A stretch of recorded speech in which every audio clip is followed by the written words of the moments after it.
It's back to school time. This year, Sport Clips Haircuts will send you back in style with the prize package sure to send you straight to the head of the class. Visit sportclips.com/back-to-school for your chance to win. No purchase necessary. Ends August 25th, 2017. Must be 18 or older. Subject to official rules at sportclips.com. Void where prohibited. Here we are. We're Mike and Mike. We're presented by Progressive Insurance. Our guests appear on the Shell Pennzoil Performance Line, and away we go. After a weekend that at times felt surreal.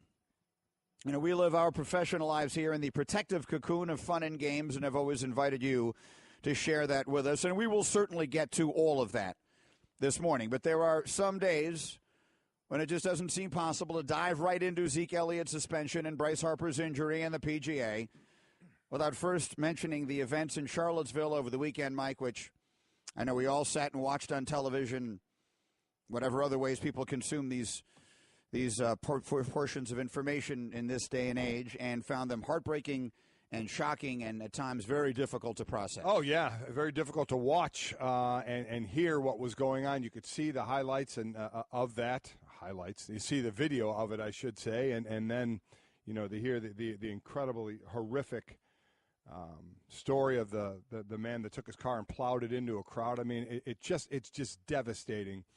Some of the things going on, and we can't help but to dive into it some, because to me there is a correlation to some of the things going on in the sporting world with this that I want to show a difference in.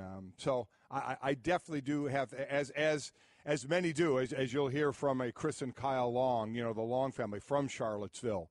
You know, we'll comment about this. And the one thing I liked hearing from Chris is he said, you know, people don't want me to say anything. They just want ball players to shut up and play ball. He said, I don't tell anybody who works another job to not have an opinion about something. I can have an opinion about something. And he's right.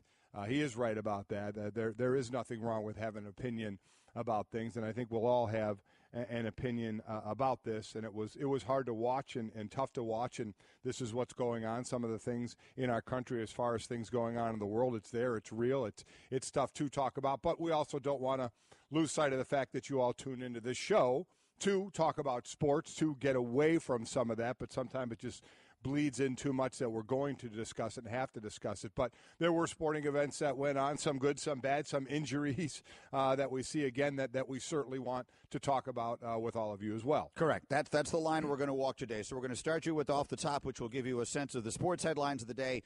We will share some thoughts on the events in Charlottesville, and you'll hear from some people who are directly involved, and then we will get into all of the other major sports headlines of the day, including Zeke Elliott and Bryce Harper and a whole lot more. Let's go off the top here, Mike, and it starts with Sunday Night Baseball. It was a big series between the Red Sox and the Yankees, and Boston wins the finale of it last night. That's a significant win as the Red Sox are opening up a cushion in the American League East. Yeah, and a couple of youngsters, including, how about Rafael Devers hitting a home run off Aroldis Chapman in the ninth inning? It was just under 103 miles an hour. A ball that you and I would do exactly the same thing. And even though I played 9 years in the NFL and you played in Little League baseball, we would have done the same thing. Yeah. We would have done the same thing. We would have hit the dirt. Right. If a 103-mile-an-hour fastball is thrown out of anybody's hand coming at us, and this dude knocks it out of the park. Absolutely incredible. And no left-handed pitcher had been more difficult for left-handed hitters to homer off than Aroldis Chapman. Entering Sunday, Chapman had allowed just one home run to 418 lefties faced in his career. It's the lowest percentage for any pitcher in lefty-lefty matchups since 2010. Dude took it yard. Pretty impressive what he did. Then it was Andrew Benintendi who hit the RBI single in the 10th inning for the game winner. It's the third time he's done that this year. Yeah, as far as Chapman is concerned, he just hasn't been quite himself this year, whether it was overuse in the World Series last year or whatever the reason is, just hasn't been. But you can't blame it on if there was a ball 103 miles an hour, you can't say that his velocity was impacted by fatigue. So it's kind of hard to point at that. But one way or another, it's a huge win for the Red Sox, a huge series there. And again, Boston opening up a little bit of a cushion. Giancarlo Stanton, Mike, goes deep again yesterday. His 250th career home run. Also his 42nd this year. So now he's tied with Gary Sheffield, who in 1996 did it for the most home runs in a season in Marlins history. Stanton homer came in his 114th game, his 42nd. Sheffield's 42nd home run came September 12th of that year. It was the 147th game. Greeny, he is on pace for 58 home runs this year. That's the most since Ryan Howard had in 08. If he were to get to that and go 2 more and get to 60, or go back to the, what was it, Sosa and Bonds? 2001. Yeah, 2001. With that number. So he is doing some incredible things for a guy. When he signed that deal, you're like, oh my, the $325 million deal. And then he dealt with some injuries, including when he got hit in the face. The ball. Yeah. It was horrible, missing time. But man, he has got the stick going. I have some thoughts on that. And did you see what happened to Rich Hill over the weekend? I did. Yep. You know, how guys get up there and continue to play after stuff like that. If you don't think it takes courage to play these games, you're out of your mind. What else? Okay, Zeke Elliott is expected to file officially his appeal for his suspension tomorrow. And everything I'm reading and every sense I'm getting suggests that we are set up here for another one of these deals like we had with Brady, where you're going to be in court, you're going to have this, the union is fighting, there's going to be a lot of talk going back and forth between the two sides. We'll see, and we'll see if Zeke is able to get some sort of an injunction that enables him to play when the season begins. Yeah, we'll see how far this one goes, because remember, we knew he was going to appeal. The appeal process goes back to the commissioner, or he can appoint a designee to hear the case, and this is the power that they have. So this is something that has been fought, but this has been agreed to at this point. Will it change in 2021 or before, somehow, some way? Before the next CBA, we'll see. But that's how the appeal process works. A lot to jump into with this one as well. All right, we'll off the top. Get to that. The fantasy football marathon begins, or returns, I should say, beginning tonight. 28 straight hours of coverage. Starts 7 o'clock Eastern Time. It is also known as the Mike Golic Jr. Festival of Fun, as he and Sarah Spain will just be racing around doing ridiculous things all over your television. But into this fantasy again, you know, you and I have talked about it. We jumped into the game late here on just how popular it is. My son Mike and I were in Minnesota, ESPN 1500 out there. Had a huge fantasy football draft preview and such. We had a bunch of people up on stage with us doing it. We did a mock draft, and hundreds of people showing up for the information. It is unreal how popular it is, and obviously in this marathon, you are going to get all the information you need. Just know that 2 running backs are going to go first.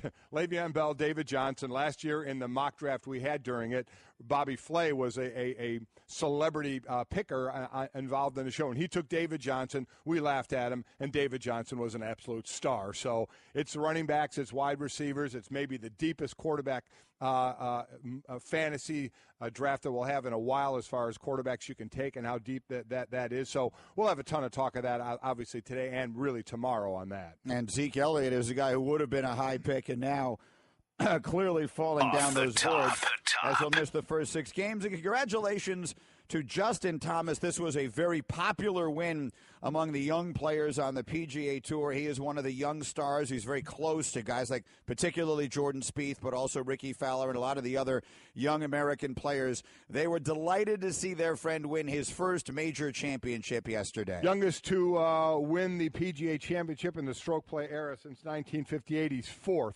Rory McIlroy was the youngest, then Jack Nicklaus, Tiger Woods. They were all somewhere in their 23rd year. Justin Thomas is 3 months into his 24th year. But how about what he's done? He won this, obviously, PGA Championship. He shot the lowest round to par in U.S. Open history, the 3rd round when he went 9 under 63. He shot the lowest 72-hole score in PGA Tour history, 253. At the Sony Open in Hawaii, and became the 7th and youngest player in PGA Tour history to shoot a sub-60 first round 59 in that Sony Open in Hawaii. So at 24 years old, he's and it was his 4th win this year, by the way, as well. So we keep talking about the young guns we had. You can start to throw this guy's name into it as well. And that, my friends, is off the top. Which is brought to you by Zipa. Go to Zipa.com. That's ZYPPAH.com and get a Zipa so you can stop snoring and enjoy the summer. We will get to all of the other traditional sports stuff as the morning continues here on Mike and Mike. But as I mentioned, there were events this weekend, and you don't need me to tell you what they were, that I think,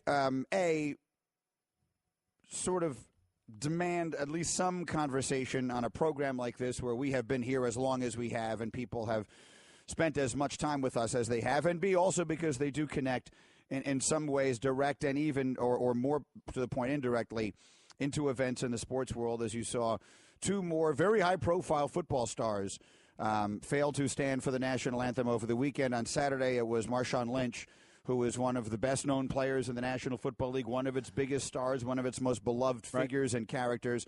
And then Michael Bennett of the Seahawks, who may not be quite as well known as a guy like Lynch or Colin Kaepernick, but is certainly within the football world known to be an extremely intelligent, extremely thoughtful, extremely passionate person. So I think he's one of those that when he speaks, you listen. And so those things come together here to provide a sports connection to the conversation that we can have this morning. So, Mike, I'll let you start, and then we'll get to some of the sound here. I think, and that's right, I put the connection of let's call it protest, right? That's what we're looking at, which everybody has the right to do, but, you don't have a right to see what was going on in Charlottesville. I guess that's where I would go. A lot of talk of Colin Kaepernick and the protests that he started and others had done as well. And you, as I said, can agree or disagree with what he did all you want. And that is absolutely your right and fine, just as it was his right to kneel for the national anthem. We can have all the discussion in the world on why you would agree with it, why you would disagree with it. And then other players that followed, and Bennett that just did it and said he doesn't plan on standing for the national anthem, and what Marshawn Lynch did.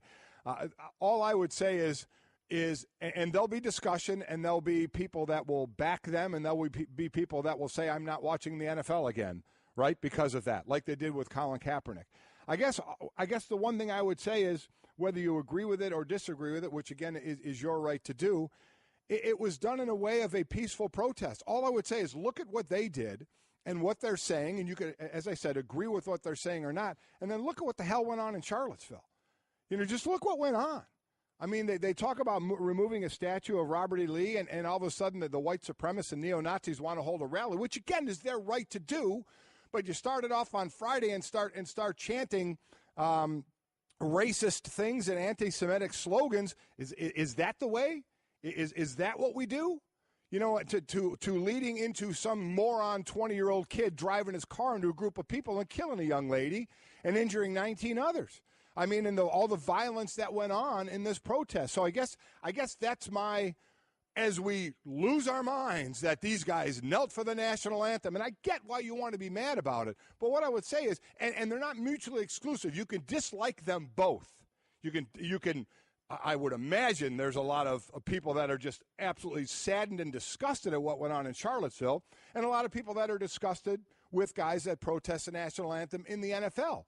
And you can disagree with both, but I would say just take a step back for a moment and say, okay, these guys are silently protesting by sitting and then explaining their views, as opposed to driving a car into a group of people and killing somebody, or having 34 people injured in the clash that's going on, or a group of people, idiots, that are chanting, anti-Semitic and racist comments, that's inciting so many things. So I guess that's where I'm putting them together. Again, to say you can dislike them both, but just for me, in my opinion, I'm not going to lose my mind on Bennett and Lynch and Kaepernick and what the other guys did. I can respectfully disagree with the way they went about it, but I'll listen to what they had to say rather than people that are doing it in a violent way.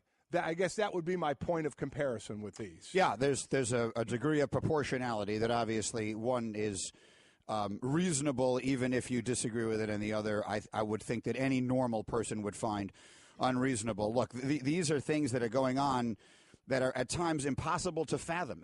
You put the television on, and it is impossible to fathom that these things are happening in our country in 2017. So a few quick thoughts on those. There are not a lot of different ways to look at it, in my opinion. If you are a normal, patriotic person who understands the values that this country stand for, there are not a lot of different ways to look at the stuff that happened this weekend. There are two sides. There is right and there is wrong. That's it. And there are no other ways, as far as I'm concerned, to look at it, justify it, and there shouldn't be any reason not to say so. Having said that, when you move on to where we get to and how it connects to the world of football, I think that most people in this country would agree with what you just said, and that is there are a lot of people who support. Okay, we could break it up, I guess, into several groups.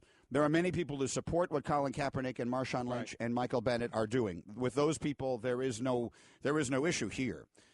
there are people who disagree with what they are doing, or whether they support the cause that they are trying to bring attention to, or and even if they do not appreciate the manner in which those men have chosen to make their stand, or not so. Fair enough. All people are entitled to that. I would think that the overwhelming majority of those people would find despicable the things that happened over this weekend in Charlottesville, Virginia. At least I would hope so. So I don't think that is the majority. And unfortunately, sometimes I think when we see these things, they get so much attention, they get so much publicity. This is what they're trying to do. Right. Their goal is to get all of the attention they possibly can. And as a consequence, and one of the reasons is to make it appear as though their movement is far larger than it actually is. So that's one of the many tragic outcomes of maybe in the bigger picture, one of the more significant tragic outcomes of this weekend. That said, let's let you hear from some of the people in sports who were directly connected to this. Let's start with the Long brothers, as you mentioned, two very well-known football players from an extraordinarily well-known football family. Howie Long's sons, Chris and Kyle, both long-time now NFL veterans and raised in Charlottesville, Virginia. Let's start with Chris. You grapple with how do you react when you see that imagery and you know it's your hometown. I'm all for free speech. I mean, that can be ugly. People can have the worst opinion in the world, but, you know, America's founded on giving the opportunity for free speech. But, you know, I do think it's despicable. And at the same time, you know, it's hard not to get angry. I don't know if that's what the point of those rallies is, to piss everybody off, but certainly you see it and you're just angry. Yeah, I would imagine a lot of anger with what went on to start that rally. As I said, with the chants that were going on by the white supremacists and neo-Nazis, whatever you want to call them. And I know the one thing that Chris also had said was he had thought. Now, obviously, he didn't do any kind of a survey, but he believed that the violence that was taking place, or a lot of people involved, were not from Charlottesville. He was trying to defend his town, and I understand that that's where you're from. But I also think if he felt his town was in the wrong, he would go down that road as well. Chris has been very outspoken on Twitter and in social things as well. But I do, and the person who drove the car that killed the young lady, injured others, was from Ohio, and part of his point was a lot of people came in from out of town, so he wanted to try and defend his town a little bit while also denouncing, you know, the violence that was going on there. Yeah, so I've seen some of the hometowns of some of the people who were identified as being part of that group, and I've seen Arizona, and I've seen, in fact, none of them that I've seen actually thus far were from Virginia, although some probably were. Here's Chris's brother, Kyle Long. You know, coming from Charlottesville, it's a quiet town. The loudest it gets is on Saturday at Scott Stadium, and I'd say it was shocking to see that. But you know, there's bad things that happen all the time, and like I said, just prayers for those who are involved, and hopefully we can just continue to do the right thing as a whole. And you know, obviously there's going to be people that don't follow the same suit, and just don't be those folks. It seemed like, and I've got to know Kyle a little more than Chris, though I know them both. It seems like this really got them a bit. You know, again, it's about as familiar and respected a family, a football family. Their father Howie being one of the great players of all time, being in the Hall of Fame. Both these young men, first-round picks, and playing well in the league, and they both seemed, and I follow them both, and along with what they were talking about, and they really seemed taken aback by this, that this is their town and what was going on in their town, and just how horrific it was. It is how everyone will now think of Charlottesville, Virginia, which is the home of the University of Virginia, which is a great university, and yet that's an association that everyone will now, people who are not otherwise acquainted with it, will now almost all automatically make. Anyway, we will spend more time on this as the morning continues, and we have guests on who will share their thoughts and their perspective. And we're trying to balance this with an understanding that you come here as an escape from this. And so while both of us, I think, have very strong feelings, and I'm trying very hard to make up my own mind about just exactly where it is that we take this. I haven't had this much difficulty making this decision. Now, normally I'll come in here and I'll say, Mike, here's what I want to do in the morning. And today is the first time in as long as I can remember, I walked in and I said to you, what are we doing? How do we handle, what is the appropriate way for a show like ours that has tried over the years to be a respite from the storm, if you will, to handle something about which we feel as passionately as we do this? And there are two ways to do it, because I'm sure we'll get tweets out there that people are saying, stick to sports. You guys have no business talking about this one. You know what? Every person has a right to talk about this. Every person, no matter what job you have, has the right to have an opinion about what is going on here. And I would imagine a lot of that opinion they would be absolutely appalled at what's happening, and you're allowed to express that opinion. The others would be, hey, we know you have an opinion, and that's cool, but we look to get away from that because it's a sports show. We have other channels we can go to for that. And you can, and you're right. That's why the majority of this, we're going to stick to the sports headlines and things like that, because we realize you can go other places with people that are better informed about some of the things. But still, again, it doesn't matter. Anybody on the street you can walk up to and ask them their opinion about this, and they should be able to give that opinion on what they think about it, just like we've done as well. But we also know our place here in the sports world and why you've tuned in, whether on the radio or TV. And so that's the majority of where we're going to be. It shouldn't be that hard to give an opinion and to state the obvious in a circumstance like this. And so as a final thought to it, we would send join the millions of voices around America sending our condolences to the family of Heather Heyer. What a horrendous situation. And, again, one that probably will be best addressed places other than this one. But there's a lot of It's just very difficult at times like this to know what to say and to know where to cut it off, because you could say things that you will ultimately wind up regretting. Yes, okay. We keep going with this. I think I would say things, that would get beeped out an awful lot. Yeah. Back to school time already? It sure is. Sport Clips Haircuts wants you to leap to the head of the class with our giveaway of back-to-school gear plus a year of free haircuts. Visit Sport Clips for the right cut and ask for the MVP experience. Then we'll take care of the rest. After all, winning hair isn't everything. It's the only thing. Review the rules and enter to win at sportclips.com/back-to-school. Sport Clips, it's good to be a guy. No purchase necessary. Ends August 25th, 2017. Must be 18 or older. Subject to official rules at sportclips.com. Void where prohibited.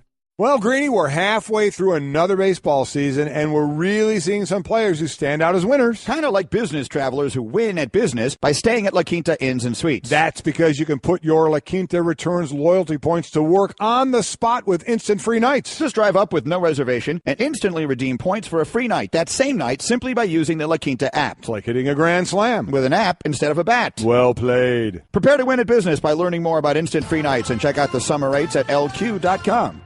All right, we're Mike and Mike. We're presented by Progressive Insurance. Great guest list today. Anthony Becht will be along talking football with us at 7. And Schefter later today. And Ryan Clark and Dominique Foxworth and more. All our guests on the Shell Pennzoil Performance Line. And I just opened up my Twitter inbox, and I see there are some people who like the way we opened the show today and others who didn't. And we knew that would be the case, and that is what it is. One way or another, we will talk. We will try and sort of walk the line on all of the events of the day today. But there is something else going on that is directly connected to a beloved member of the Mike and Mike family, and it is both a wonderful cause and will give us the opportunity, I think, for great entertainment. Yes, it will. Over the next 2 weeks. Mike, tell everyone what it is. Well, there is the Notre Dame Trail, as it's called. Father Soren, who founded Notre Dame, the last 317 miles that he walked. Again, Notre Dame was founded in 1842 is when it started out. So Father Soren walked from the last part was from Vincennes, Indiana to South Bend, Indiana. I really wish he'd have veered left and gone all the way to California. Would have been nice. Would have been a longer walk. Would have been a much longer walk, but he seemed to be the man to do it. But the last 317 or so miles from Vincennes, Indiana to Notre Dame, and they're doing that walk. There is a core group of 32 people, including my wife, at ND Mom, Chris Golic, who is starting. They started last night. They got to Vincennes, and they did like a 2-mile walk to start things off. But he gets going today. Today they walked 19.2 miles. So they're already on the trail right now. They are walking. There are 32 of them that are doing the entire walk. I figured it out. It was like basically walking from my home in Willowick, Ohio, to Chicago. It's basically how far She and the other 31 are going to walk. There's another group that will join in with 5 days left. This will take 13 days. 5 days left. There's another big group that signed up to do it. And then there's a 3-day and then the last day, which I signed up for. Okay. I'm doing the last day. I'm doing the last 3 miles with her. They'll be the most grueling you're a hero. miles. You are a hero. The thing that she said that's going to be unreal. The last day, you're going to walk with me. I'll be finishing mile 317. You'll be finishing mile 3, and all the media is going to go to you and ask you how difficult it was for you to do it. And which is true. And of course, she's doing this for fun, or is there a reason why she's doing this? I mean, they're doing it in honor of 175th anniversary of Notre Dame, but also, she has turned it into a way to raise some money for the Center of the Homeless in South Bend. Center for the Homeless in South Bend. She's done a lot of work for them and in raising money for them. So she's going to. It's 13 days. She's donating $1,000 a day for her walking, and then she did a GoFundMe too, which I appreciate you and Stacy giving to that. She's trying to raise about half that to get to a goal of about $20,000 to give them. So she wanted to try and do something outside of what it's supposed to be for them, some sport sort of, what can happen in a 317-mile, well, they're going to walk and bike ride. Like tomorrow, they walk like 20 miles and bike 20-some miles. It's ridiculous what they're going to do. If there's some sort of, is this going to be some sort of spiritual awakening?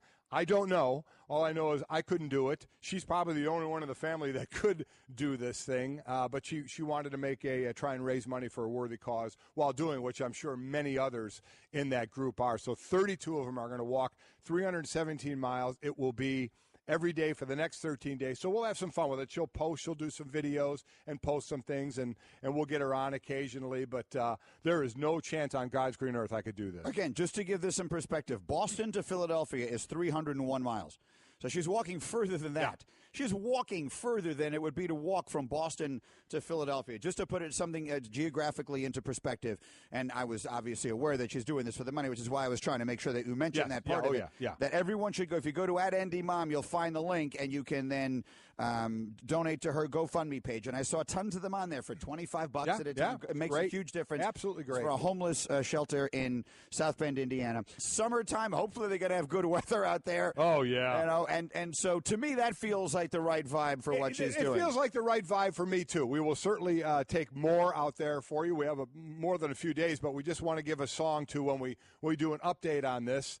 It's funny, they gave him journals to write about each day as well.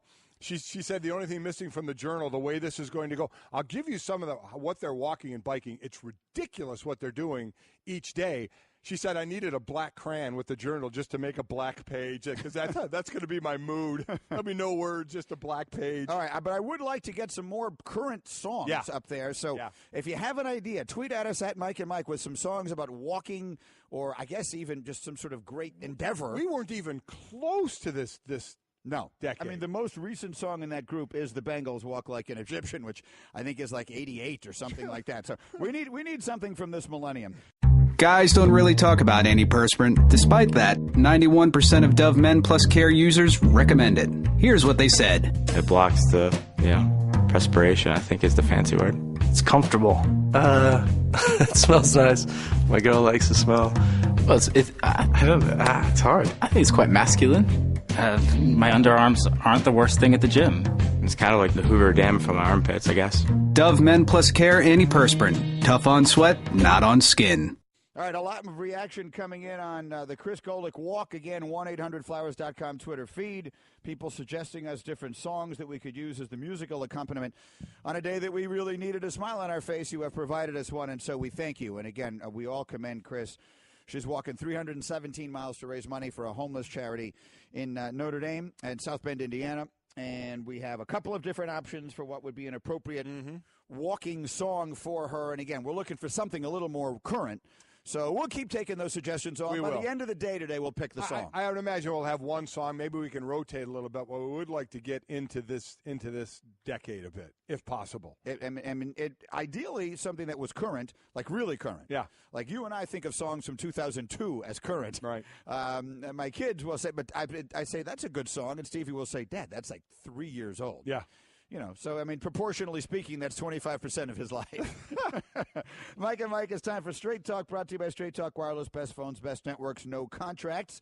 If you were listening to our show on Friday morning, you heard Adam Schefter call in to tell us that he was expecting that the discipline for Ezekiel Elliott was going to come down that day and that it was going to be more significant, a more severe punishment than had long been thought. Almost every conversation we'd had about Zeke Elliott leading up to Friday centered around, well, he gets suspended a game, maybe two on the outside. And Schefter said, no, this could be more. It could be more along the lines of what we saw with Tom Brady, maybe even as much as 6 games. And then sure enough, an hour after we went off the air, the news came down, a 6-game suspension for Zeke Elliott. I think we were all a little surprised when we heard that, just from what you said, of what the expectation was to where it is now to the appeal. Did you say the appeal is going to be tomorrow for Zeke? Zeke, you know he was going to appeal this thing. There's no, and then it's going to be how far do you take this thing, because the appeal, anybody that's been following the NFL and any kind of trouble players have gotten into, the appeals process goes back to Roger Goodell. There was a 4-person committee that did all the investigation on this, and they came up with recommendations for Roger Goodell. Then it was up to Roger Goodell to make the final call, which he did, and now an appeal would go back to Roger Goodell or whoever he chooses. That's the way it's set up right now. Will it stay that way forever? Who knows? Will that change? We will see. But that's the process right now. So I would be hard-pressed to think that the appeal – first of all, you think it'll lessen in games or it'll stay the same? I think it'll stay the same. I think it'll stay the same as well. I think the league has tried to learn a lot from its mistakes over the couple of years in dealing with these situations, and I do think it'll stay the same. Whether anybody agrees with that or not, it leads to a bigger picture, because a lot of what I heard, Greeny, was people saying, wait a minute, there were no charges filed in this at all, so why is the league getting involved? You know, if there are no charges from the police, then maybe it should just be dropped and nothing should happen. And I guess that's what it comes down to, what everybody thinks. Is that the route you go? We were all mad, or a lot of people were mad when it was only 1 game for Ray Rice. The league got blasted for it. So they, and they came out with a new policy of 6 games, but can go less if they don't think it's that egregious. And we've seen them go less, and we scratch our head at that, or they can go more than 6. This one sticks at the 6 game.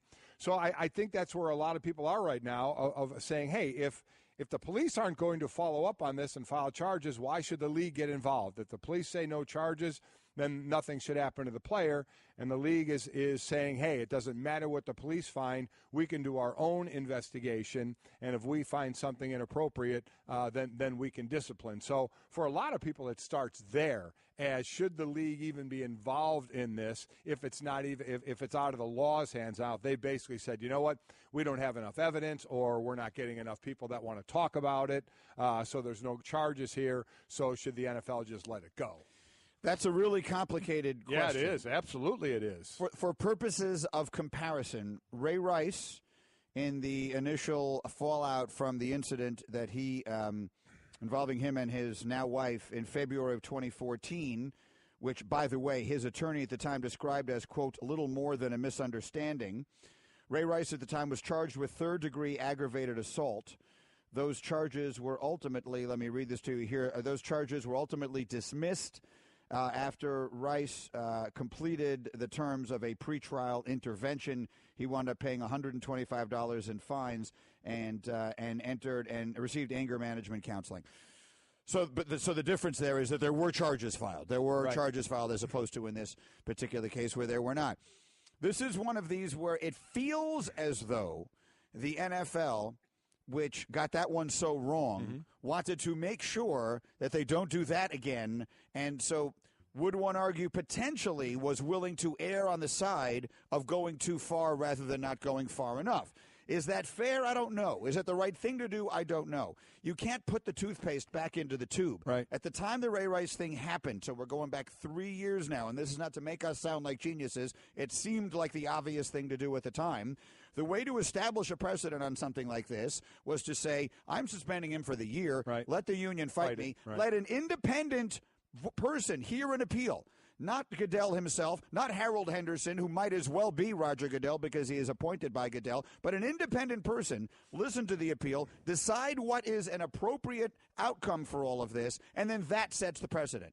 That is a precedent that would make sense and would have been arrived at in a logical manner in which both sides, i.e. the players and the league, were involved, as opposed to now where it feels like you have sort of a willy-nilly throwing it up against the wall, trying to figure out what the reaction is going to be and how you can best position yourself to be a leader in this or whatever it is you're trying to do. It feels like there's almost no precedent being taken into account as they go into this. Now, I know there is a new policy. There is a policy. And this is in keeping with the new policy, but it doesn't feel as though it jives with the things they've done as recently as last year. In between that is the Josh Brown case. Josh Brown got one game, right. and I mean we've heard that story, and the league looked into that. I guess that's the thing, with the drug suspensions, we know it goes by number, and you get the 4 game, you get a 10 game, you get a year, and in this it's like, yes, it's 6 games, but it can only be 1 game.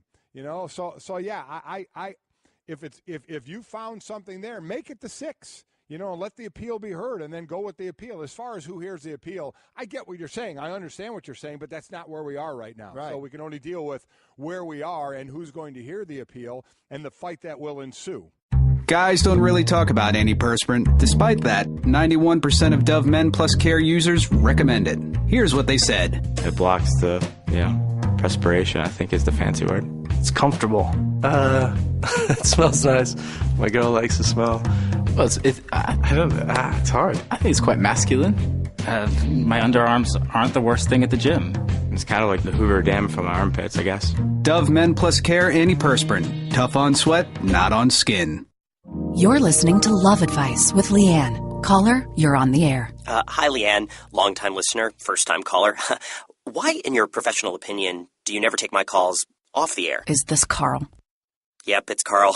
I mean, we had a few dates. Everything was great. I thought, Well, when you switch to Geico, you could save a lot of money on car insurance. Okay, awesome. You should call them. I will. Geico, because saving 15% or more on car insurance is always a great answer. The Citi Double Cash Card presents Tips for Working Out. Number 4, don't back down.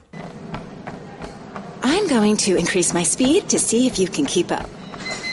Running through pain to try to impress you. Okay. I'm barely keeping up. Wouldn't it be great if everyone said what they meant? The Citi Double Cash Card does. It lets you earn double cash back with 1% when you buy and 1% as you pay. The Citi Double Cash Card. Double means double.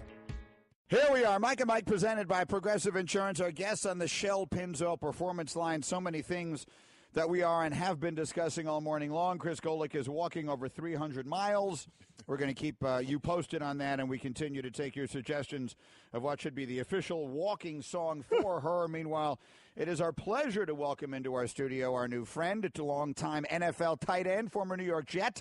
He's going to be doing college games at ESPN this year and a whole lot more. Anthony Becht is in our studio. How are you, Anthony? I'm doing fantastic. It's great to be here. My condolences, first and foremost, to all those in the Charlottesville area. I think you guys said it perfectly. It's a despicable act, and it was hard to see those things go down. But thoughts and prayers to everybody involved, and again, another learning experience, I think, for all of us. It's just sad times. Yeah, it really is, and Greeny and I touched on that last hour, and we find that line of how much do you discuss that and talk about sports and what's in the sports world and why everybody tunes in to this show, but we certainly wanted to make our feelings known. Greeny and I did, as we did last hour about it, but to echo your thoughts exactly of all our thoughts and prayers out there.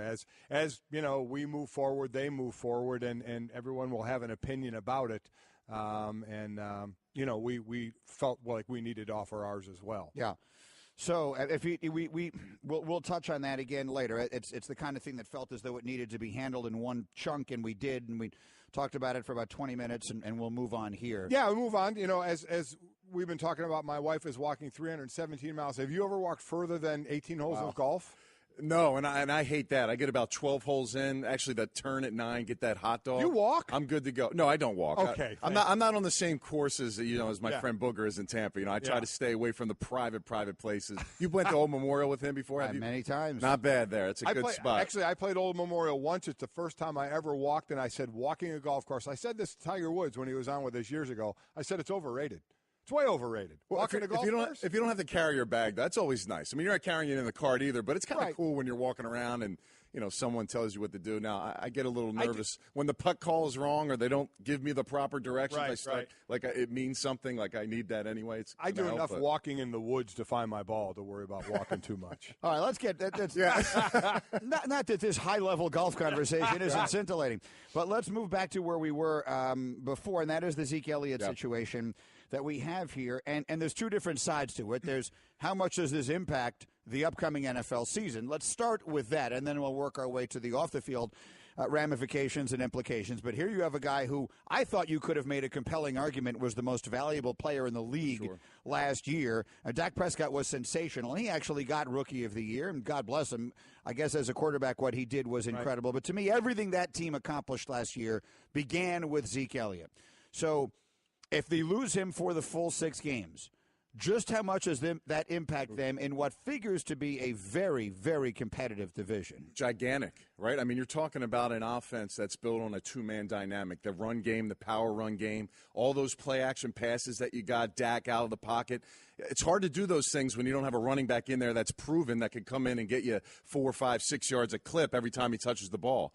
I think any quarterback across the league would love to have a running back that could go do that for them and make that passing game a lot easier. Now, with that being said, they have a great line. They have a good structure in place. I'm sure the running back's going to get more yards than probably he's used to averaging. That's going to fill in. But listen, 6 games, and then you worry about the conditioning level, Zeke getting to that point. They have a bye week, I believe, in between those 6 games. So to me, it's a huge loss, and I think it'll show its signs early because I think for a guy like Dak Prescott who's had all this success, I think there is a little bit of that sophomore jinx. Just over the history of the NFL, that second year seems to be tougher for at least for quarterbacks, being that coordinators, especially those in the division, is going to be studying a player, trying to find ways to stop him because ultimately that's the goal within the division. If you don't stop that guy, you can't do it. Well, one of those pieces isn't there anymore, so I think it's going to be crucial early in the season. And that guy is going to get most of the carries, going to be Darren McFadden, a guy who's played, 9 years so far in the league, mostly with the Raiders, had a couple of seasons over 1,000 yards. But as you mentioned, and everybody knows he's playing behind a fantastic offensive line. So let's see how much of a beat they miss with that. As far as the overall possibility of a battle here that's going on, the domestic violence and the appeal, and you wonder if he doesn't win the appeal, will it go to court? And we've seen Tom Brady go to court. You finished in 2011, correct? Yes, last season 11. Yep. You first rounder in 2000, then you finished in 2000. Why do we bring all these first rounders on here? 10th rounder doing a show, and it's all first rounders coming on the show. How different, even from when you finished in 2011 to now, from what's been going on between league and union?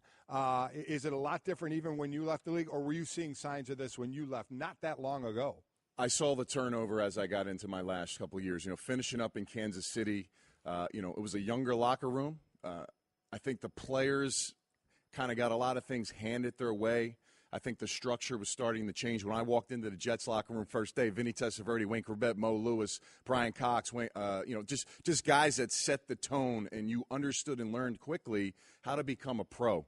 I think for Ezekiel Elliott, regardless of, the charges that haven't been pressed for some reason, I don't know why, the glaring backing of Jerry Jones and saying that nothing in his vision or eyes gave him any sense that there was going to be any suspension. And then you see some pictures. Regardless of all of that, there was a domestic disturbance. And I think these younger players, and it's a small minute, we're talking about less than 1% of guys every year that are in these situations. I mean, a lot of guys doing a lot of great things in the NFL, but you got to kind of set the bar somehow. And I don't think this is going to come down from 6 games. I think he should learn the hard way. The hardest thing for a player to field, where they field inside where it's bad, is you take their money and you take him off the field. And he's young, and you hear Jason Witten. I mean, there's no room for any kind of domestic dispute, regardless if it's yelling, screaming, pushing, none of that should be ever anywhere in the mindset of a football player, and it needs to start at a young age, and I think that's the best way to really go about it. So here's the question. I just was looking at I opened up our inbox just randomly to see what people are saying about things, and here's one because we mentioned the fact that there were no charges brought. Yeah. And there's one immediately here that said, Justin tweets, the NFL has the right to suspend a player without charges, just like ESPN would have the right to suspend an employee. That's true. It's a private enterprise, and they have the right to do it within the collective bargaining agreement and beyond. The question then becomes, as the fans, as a populace, as those of us who follow the league, is that what we want? Do we want them doing that? And I think, if you look at it, don't you think it's better than the alternative? For all the voices out there, and I guess if you're a Cowboy fan, in a lot of the ways, this is not the same thing as you had with Tom Brady. Right? What you had with Brady, and you had the Patriot fans who were basically defending their guy saying, are you kidding me? We're talking about deflated footballs here. I totally got that. In this case, if you're a Cowboy fan, I get that you're upset that they're taking one of your best players off the field and there were no charges brought.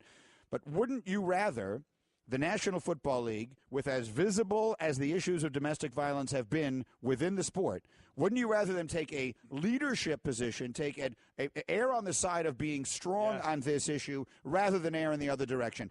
The only issue I have with it is that in some ways it feels as though they're making up for what they got wrong before. And that isn't the way these things are supposed to work. But at least they've learned from their mistake, and now they're going, I think they're getting it right. I don't think they're trying to learn. I just think that that's part of the process of the information they're gathering, how to go about this process properly. I think you have to set a precedence for guys in this day and age in the NFL. And I think long-term, if it's just 6 games to change a man moving forward so that he's there for the fan base the next 10 seasons, it's a small price to pay, but he has to be taught the lesson regardless. The situation happened. We don't have the info. I don't have all the reports and the cases. We see pictures, all these things. He said, she said. But I think a precedent had to be set where, he has to learn. And the NFL took their time. Listen, they want Tom Brady playing on Sundays. They want Ezekiel Elliott playing on Sundays. Yeah. They don't want to pull these guys off the field. But listen, if you want changes and you want them out of it, the CBA's coming up at the end here in 2020. You can go there and fight for those things along a long laundry list of things that have to be fought for in the next contract. I think the great point, one of the great points you make there is, do you really think the league doesn't want Tom Brady on the field or Zeke Elliott, one of the great rising stars of this league? They want them on the field, but what is their responsibility? Right. And a lot of people, there are those that say they shouldn't be in the issue of trying to solve domestic violence. Well, they're not. They're in the business of disciplining if they feel something is wrong. And we've seen too many times, and I'm not as educated. Obviously, I've never had to deal with that anywhere in my life. But as far as in the legal world of it, too many times where charges aren't filed because, the victim won't speak. Or in some cases, I think that we know about where some can get bought off possibly. Of course, and then it's not going to go to trial. So no charges are ever filed. So they do an investigation. I know they were criticized for how long the investigation takes. Again, I can't speak to that. I don't know how long an investigation is supposed to take. What I would say is I would give 6 games. I would. You gave a policy of 6 games, and then you gave the out of going less or going more. I would say it is at least 6 games. We have the ability to give you more if we feel it is beyond. We can go more, but it will not be less. Right. If you want to appeal, which he will appeal, that's fine. We'll discuss it. And, again, it goes back to Roger Goodell. However that works out down the road, being judge, jury, and executioner, so be it. Right now, that's the way it is. But to me, it would always be 6. If a committee looks and there is any sort of domestic violence that they find in their investigation happened, at least 6 games. Not 6 with maybe it can be 2 or 3. No, it's 6. If it goes less than that, that means you'll win an appeal, but it is going to be at least 6. Be consistent. They're consistent with the drug suspensions. That's easy money. Be consistent with these as well.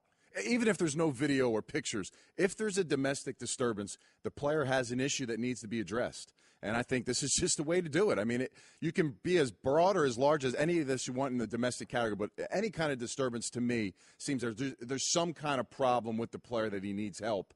Hopefully this helps him moving forward in his career. Anthony Becht is in our studio with the Straight Talk, brought to you by Straight Talk Wireless, best phones, best networks, no contracts. Bunch of other things I want to get from you here.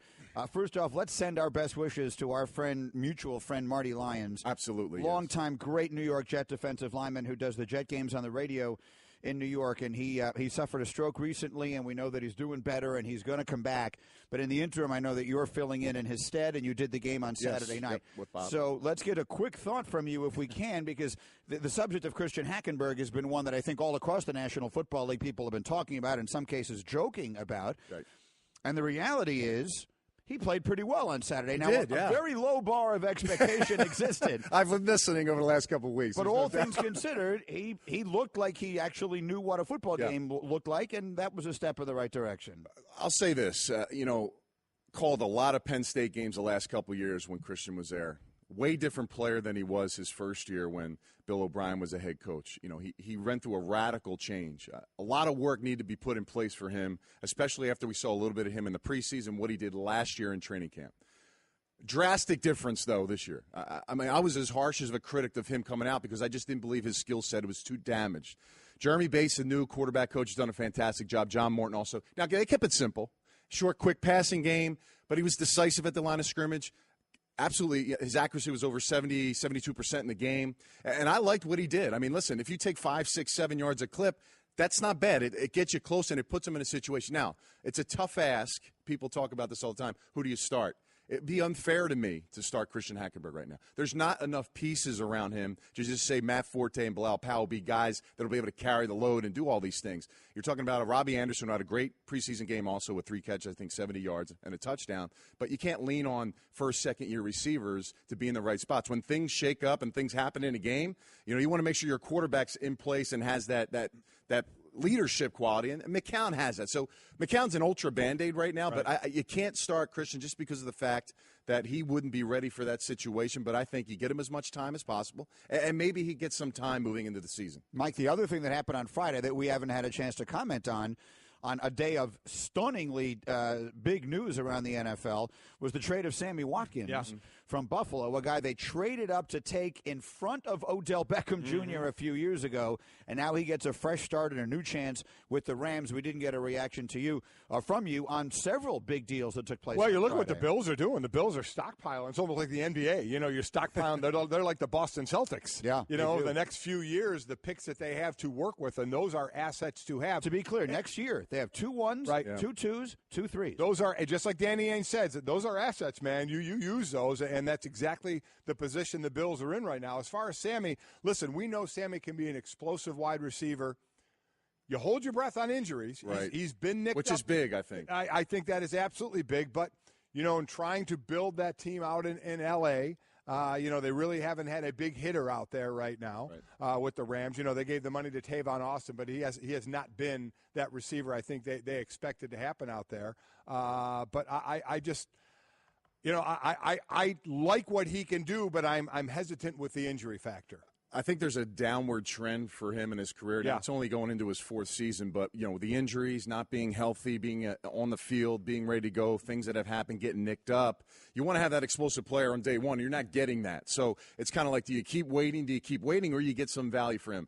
Jordan Matthews, to me, is a guy that's been consistent, doing well. I thought that was the more glaring change for the Philadelphia side because, a lot of people say he drops a lot of balls, but he's also caught and made a lot of big plays for Philadelphia the last couple of years, and he immediately was on the field, and he's been healthy. So, Buffalo gains another quality 2. They got Bolden now. A lot of 2 guys. Nobody really won, but they're stockpiling those picks. Quarterbacks is a heavy draft potentially with quarterbacks coming out. You got some running backs that are coming out that are really good, so you can really load up this team in those first, second, and third rounds, and I think this is a good start for them, and I think moving forward, in the division that, outside of the Patriots, I think they got a good shot at contending it. It almost just a crazy thought, but in an NBA where teams feel as though they're kind of trying to set themselves up for whenever Golden State may be done. Yeah.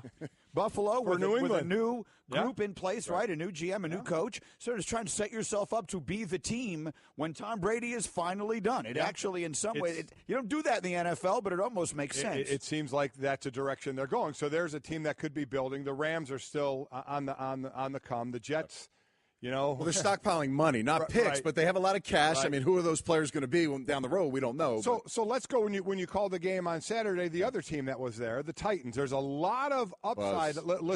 Greeny and I both think it's big time thumbs up on them. Mariota's back playing after the injury last year. You love their O-line. Lawan, left tackle. Conklin came in the league for Michigan State. The right tackle was an All-Pro his first year. I like what they're building there.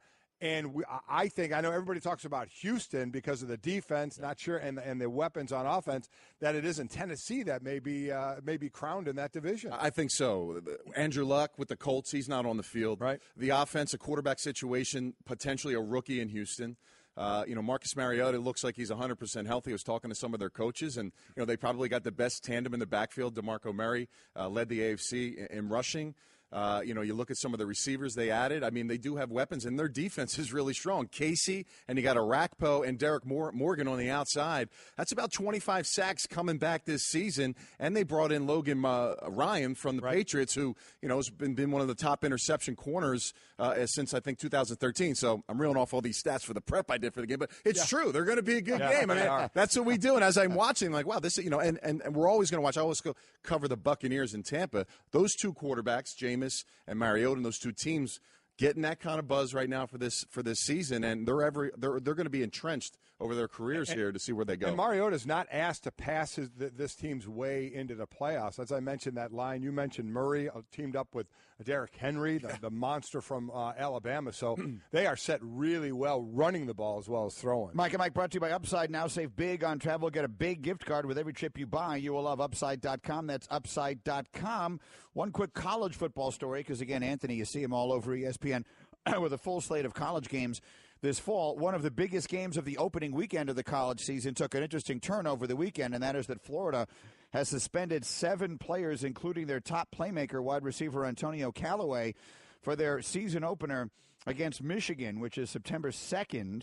They suspend the 7 players for making improper charges on their university student IDs at the school bookstore and then selling those items for cash. One source said the cards did not have the proper amount of funds on them to purchase the items. So these are 7 players of significance, including their top playmakers. So, guys, I guess from both of you, your thoughts on this. It's a big game. It's a huge. It's a big message being sent by the coach, who sometimes these coaches will try and find a way to not suspend a player for a big game like this.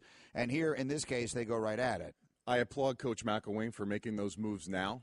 He's able to, pull it back and get these other guys prepared to go. But, without Callaway, I mean, he's probably their biggest playmaker on the field. And you're talking about a new quarterback coming in, potentially starting for this team. You want to lean on somebody, and he's not going to be there.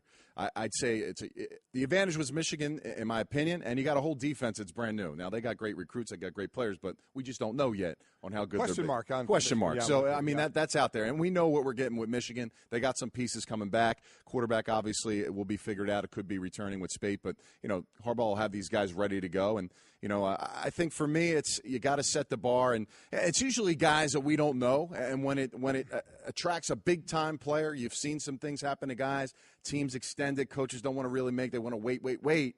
Well, here it was pretty cut and dry. I applaud them for making that. And it will be tough for Florida in this game without their biggest playmaker on the field. There's always that question, Greeny and Anthony, of discipline, because a guy that gets criticized a lot is Nick Saban. Of course. He's had guys in the offseason get into trouble, and he doesn't take them off the field. And he's explained his reason why, and he stands by his reasons why he doesn't take them off the field. He'll find different ways to get the message across to them, and others do. And I've always been that, because I agree with you, take a player's time away, and that really is painful. The other side of that is, do you discipline the one that hurts and then hurt the team? Right. You almost think, like in the Florida situation, 7 guys should – then you start to think, should he have split it up?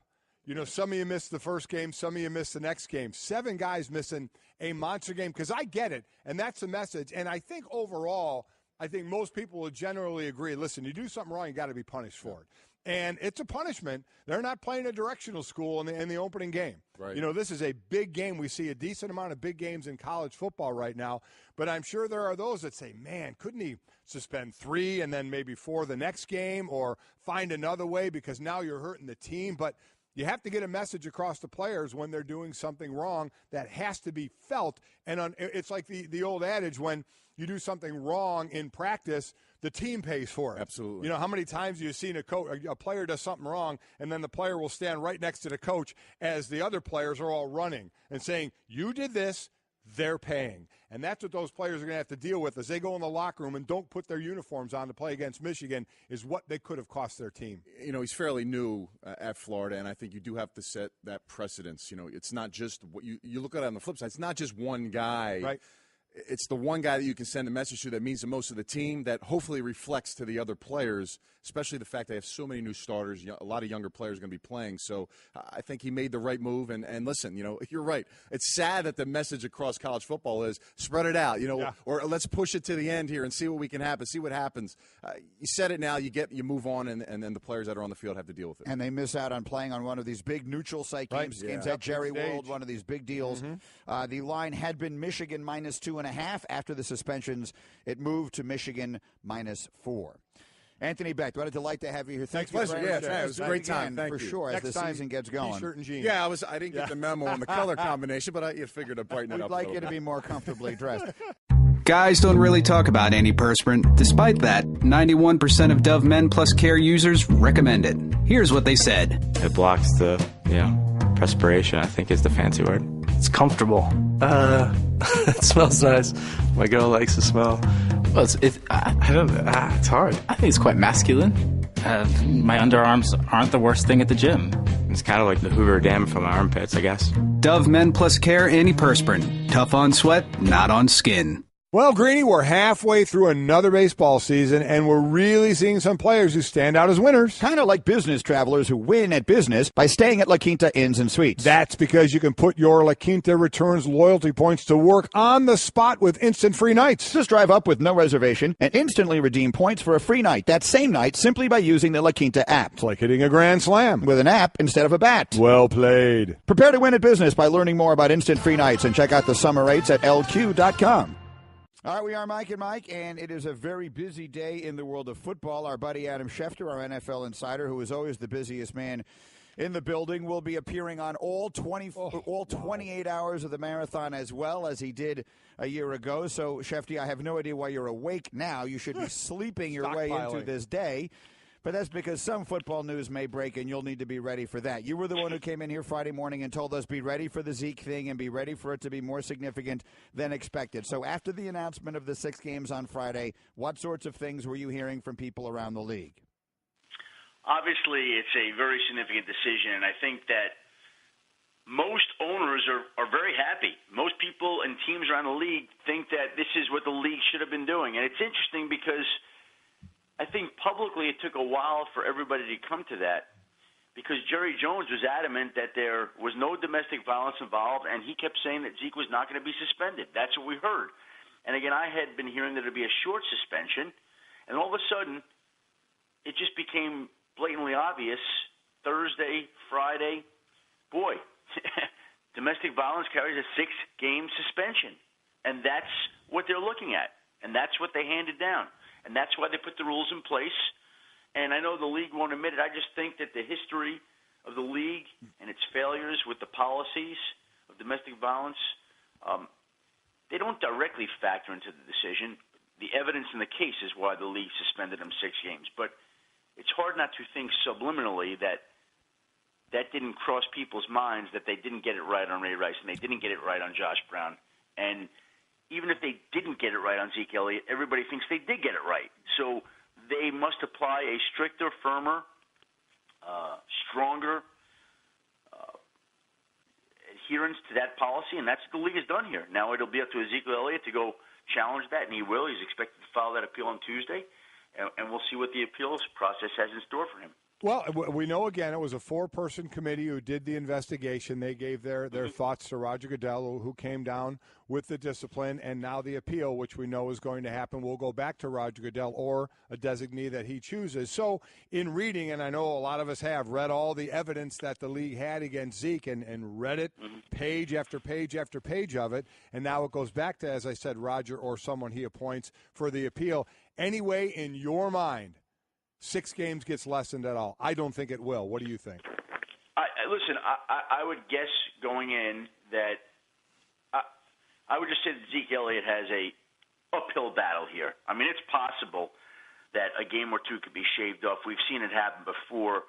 Other players have had certain appeals reduced, particularly if they're contrite. But as it's been explained to me, I don't think he's going to be contrite here. I think he's going to come in gloves off and try to take apart the NFL on the facts that it accumulated. I think that's the wrong approach because the league believes it has the evidence, and I know that Ezekiel Elliott, the Dallas Cowboys, they don't believe that the evidence is there.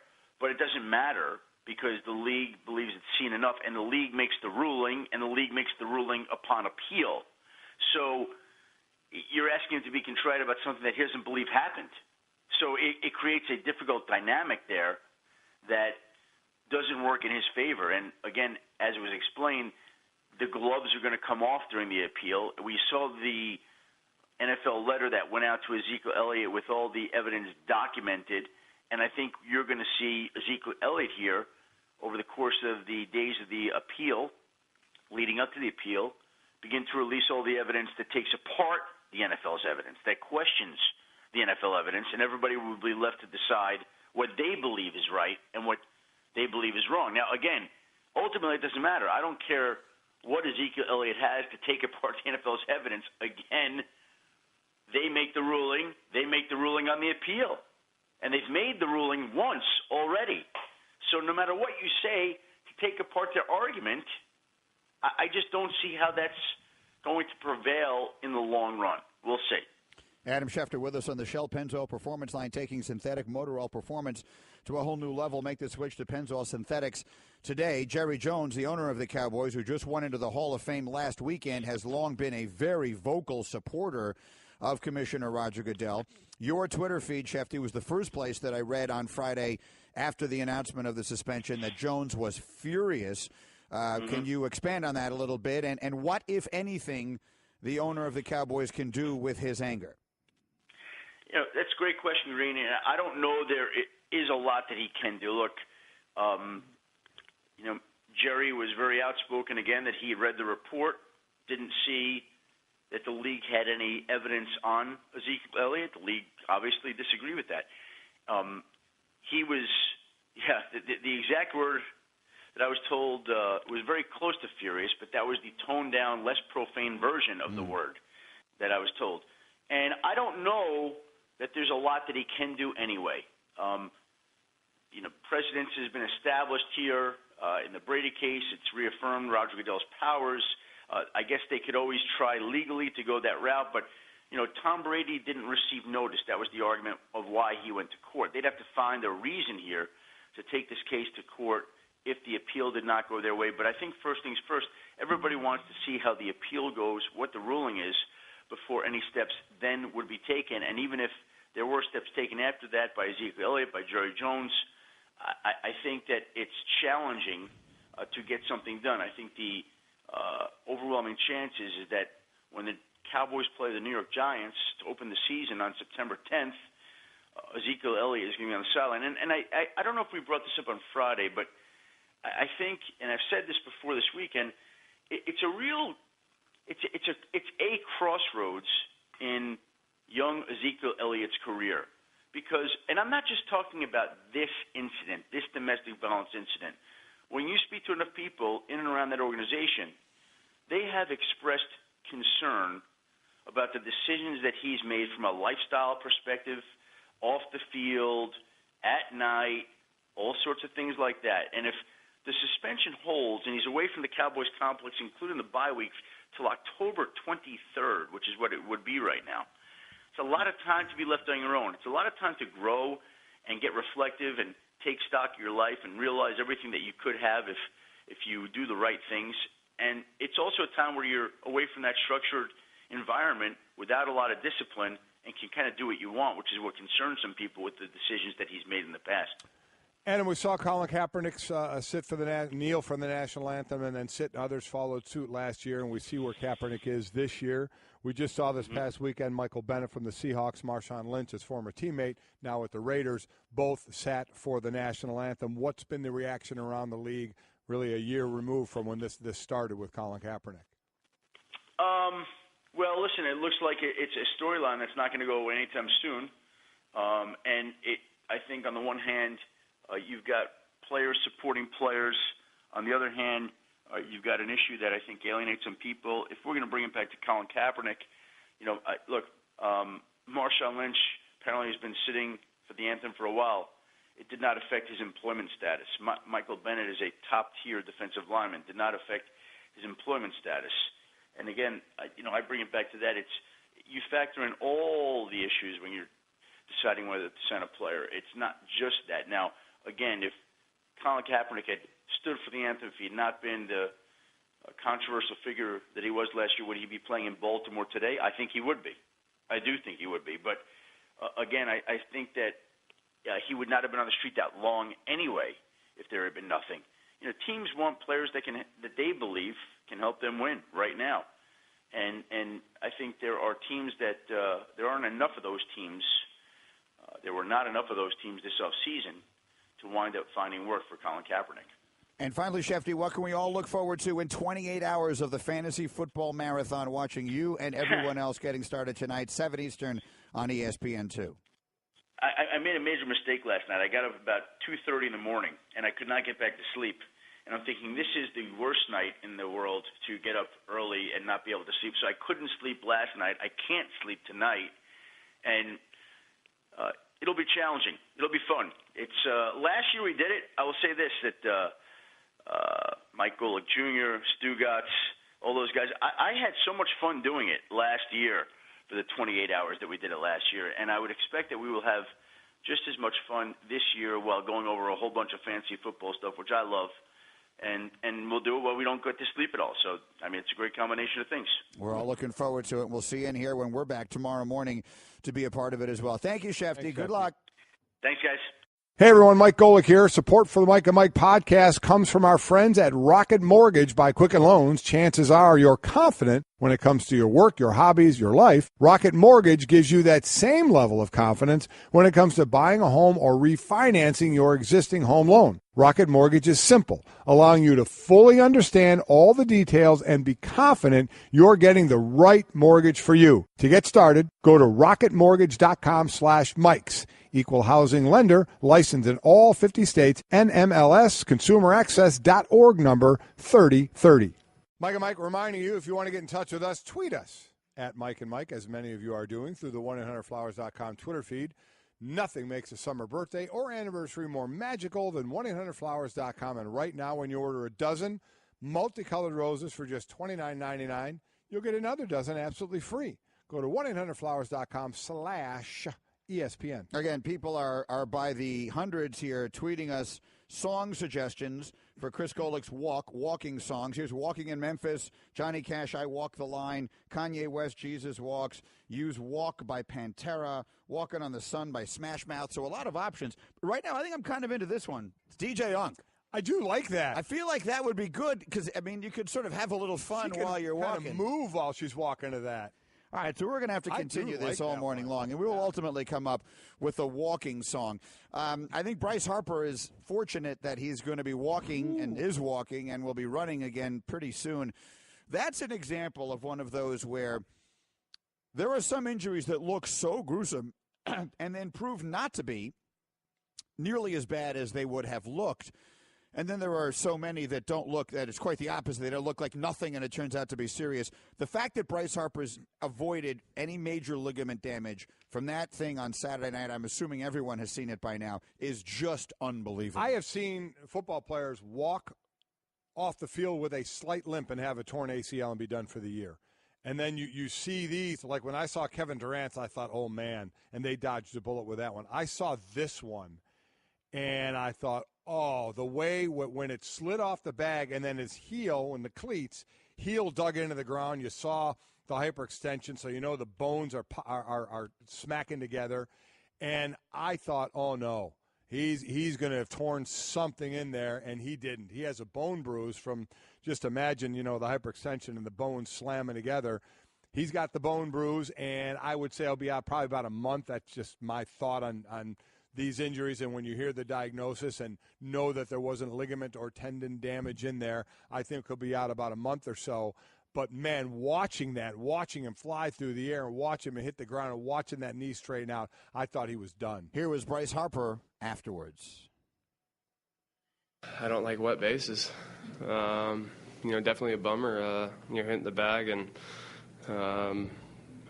just trying to hustle down the line and get a knock across the bag, and pretty much felt like I was like a slip in the shower. I thought to myself, it's 10 o'clock at night and we're playing a game in the rain. So I was really upset about that as well. But it's just a freak accident, freak situation. I think it flashed before your eyes, and then you realize, there's nothing you can do. I think we got the best possible news that we could.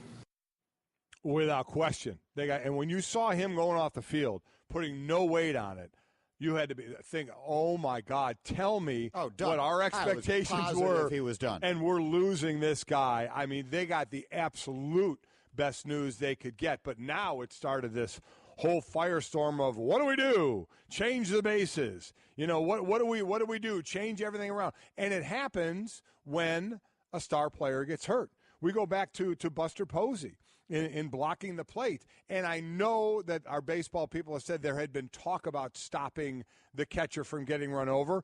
But what was the straw that broke the camel's back? Yeah, it was the Buster injury to Posey a star, blowing out his ankle. So, okay, that's it. Something has to be done. Here's Bryce Harper. Thank God it wasn't a season ender, but it was still a pretty significant injury. Now it's like, can we change things? What can we do different now for the base that's been around forever in baseball? I don't know.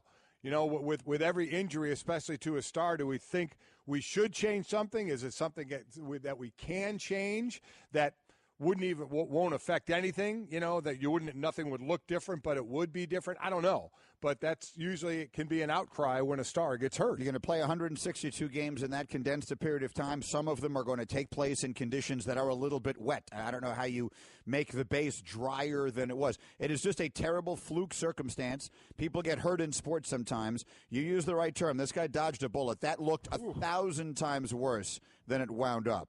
Guys don't really talk about antiperspirant. Despite that, 91% of Dove Men Plus Care users recommend it. Here's what they said. It blocks the, perspiration, I think is the fancy word. It's comfortable.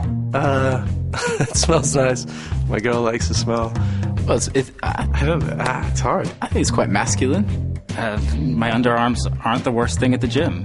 It's kind of like the Hoover Dam from my armpits, I guess. Dove Men Plus Care Antiperspirant. Tough on sweat, not on skin. You're listening to Love Advice with Leanne. Caller, you're on the air. Hi, Leanne. Longtime listener, first-time caller. Why, in your professional opinion, do you never take my calls off the air? Is this Carl? Yep, it's Carl. I mean, we had a few dates. Everything was great. I thought, Well, when you switch to Geico, you could save a lot of money on car insurance. Okay, awesome.